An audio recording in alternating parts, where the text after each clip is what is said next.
Assalamualaikum warahmatullahi wabarakatuh. Apa kabar semuanya? Dalam pembahasan ini kita akan membicarakan tentang pembagian isim berdasarkan jumlahnya. Perlu diingat bahwa isim terdiri dari banyak sekali macamnya. Nah, dalam pembahasan ini kita akan membahas kategorisasi ditinjau dari jumlahnya. Baik, mari kita mulai. Isim ditinjau dari segi jumlahnya ada 3 macam. Yang pertama yaitu isim mufrad atau isim yang jenisnya tunggal. Yang kedua ada isim tatniyah atau isim yang bermakna ganda. Dan yang ketiga adalah isim jama' atau yang bermakna lebih dari 2. Kali ini kita membahas tentang isim mufrad dan isim tatniyah terlebih dahulu. Yang pertama yaitu isim mufrad, yaitu isim yang menunjukkan arti tunggal atau berjumlah 1. Contohnya banyak sekali. Di sekitar kita ada banyak sekali benda, nama, atau berbagai macam istilah yang kalau itu bermakna tunggal maka ia disebut dengan isim mufrad. Seperti kata-kata di bawah ini ya. Kitabun artinya sebuah buku. Madrasatun sebuah sekolah. Syahrun 1 bulan. Mauzun sebuah pisang. Dan muslimun yang artinya seorang muslim.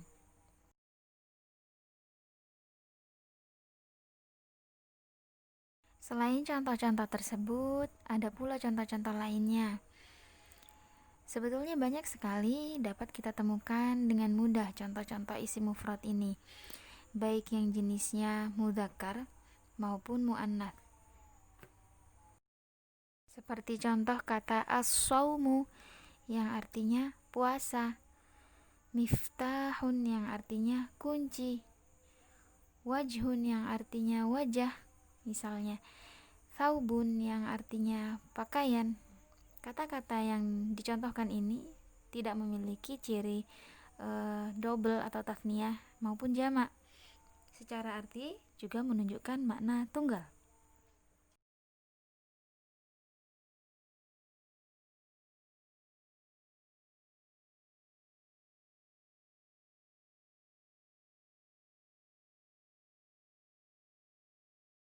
Lalu, bagaimana kita dapat mengenali suatu isim itu termasuk isim mufrad? Cara yang pertama yakni dengan mengenali dari artinya.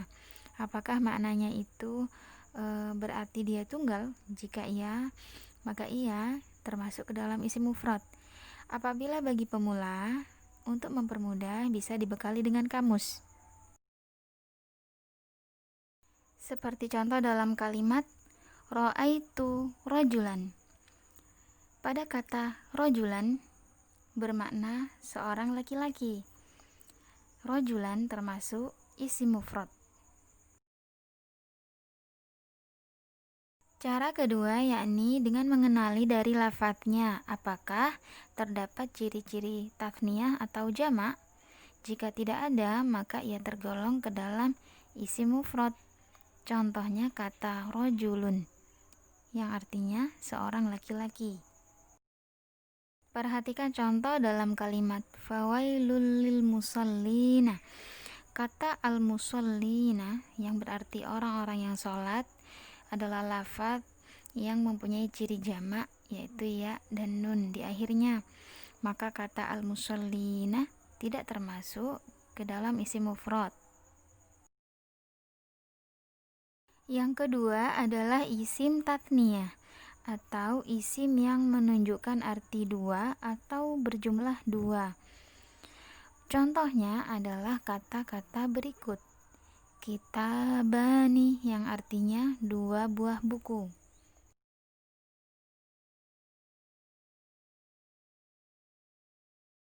Isim tatniyah memiliki ciri di akhir lafadznya terdapat alif nun ketika rofa atau ya nun pada saat nasab dan jer. Adapun contohnya adalah sebagai berikut. Misalnya kata wajhaini yang artinya dua wajah. Miftahaini yang artinya dua buah kunci. Perhatikan pada akhir lafadznya. Isim tasniyah selalu diakhiri dengan alif dan nun atau ya dan nun, dengan nun yang berharokat kasroh dan ya disukun atau alif. Berikut akan kita bahas bagaimana membuat isim mufrad menjadi isim tasniyah. Yang pertama, perhatikan apakah isim mufrad tersebut berupa isim maksur. Isim maksur adalah isim yang huruf akhirnya berupa alif lazimah dan harokat sebelum alif lazimah tersebut adalah fathah. Untuk isim maksur, caranya adalah apabila alif terletak sebagai huruf yang ketiga, maka huruf alif tersebut harus dikembalikan dulu ke bentuk aslinya, baik wawu atau ya. Nah, apabila alif tersebut terletak sebagai huruf yang keempat, maka ia harus diubah dulu menjadi huruf ya. Sesudah itu, kita dapat menambahkan alif nun yang dikasroh atau ya sukun dan nun yang dikasroh. Contohnya pada kata fata, huruf ketiga dari lafadz ini adalah alif lazimah, dan ta sebagai huruf sebelum alif lazimah berharokat fathah. Nah, untuk mengubahnya menjadi isim tasniyah, kita harus mengubah alif lazimah ini di akhirnya ke dalam bentuknya yang semula. Bentuk aslinya adalah ya, maka ya harus dimunculkan hingga menjadi fatayani. Yang kedua, perhatikan juga apakah isim tersebut tergolong isim mankus. Isim mankus adalah isim yang huruf akhirnya berupa ya lazimah dan harokat sebelum ya lazimah adalah kasroh. Untuk isim mankus, maka caranya adalah dengan memunculkan ya di akhirnya. Kadang-kadang isim mankus itu di akhirnya ya-nya dihilangkan, kadang-kadang juga dimunculkan. Maka ketika isim tasniyah, ya-nya harus muncul. Baru kemudian ditambahkan alif nun atau ya nun, seperti contohnya pada kata qaldin menjadi qaldiyani, atau al-qaldi menjadi al-qaldiyani atau al-qaldiyaini. Yang ketiga adalah isim yang bukan isim maksur maupun isim mankus. Isim yang ketiga ini paling banyak sekali contohnya. Yang dimaksud bukan isim maksur dan isim mankus adalah di akhirnya bukan berupa alif lazimah maupun ya lazimah. Ini sering juga disebut dengan shahih akhir. Contohnya pada kata khaufun, muslimun, alimun, yang pada huruf akhirnya bukan alif lazimah maupun ya lazimah. Cara mengubahnya menjadi isim tasniyah adalah dengan langsung menambahkan alif dan nun kasroh di akhirnya pada saat rofa, atau ya sukun dan nun kasroh di akhirnya pada saat nasab dan jer.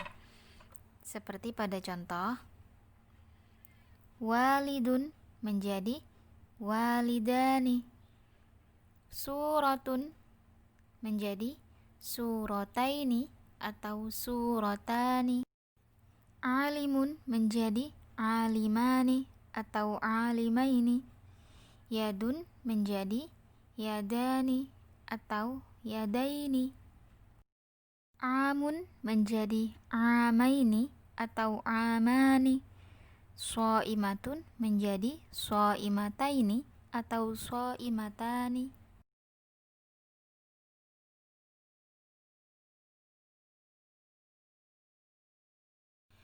Perlu diingat kembali bahwa pada isim tatniyah yang ciri akhirnya adalah ya nun, harokat huruf sebelum ya nun adalah fathah dan huruf nunnya berharokat kasroh, seperti pada contoh mu'minaini dan syahraini. Alif dan nun menjadi ciri isim tatniyah ketika suatu isim tatniyah kedudukan i'rabnya dalam kalimat adalah rofa. Sedangkan ya nun menjadi tanda isim tatniyah apabila kedudukan suatu isim tatniyah dalam kalimat adalah nasab dan jar. Adapun pembahasan tentang i'rab insyaallah akan disajikan dalam video yang selanjutnya.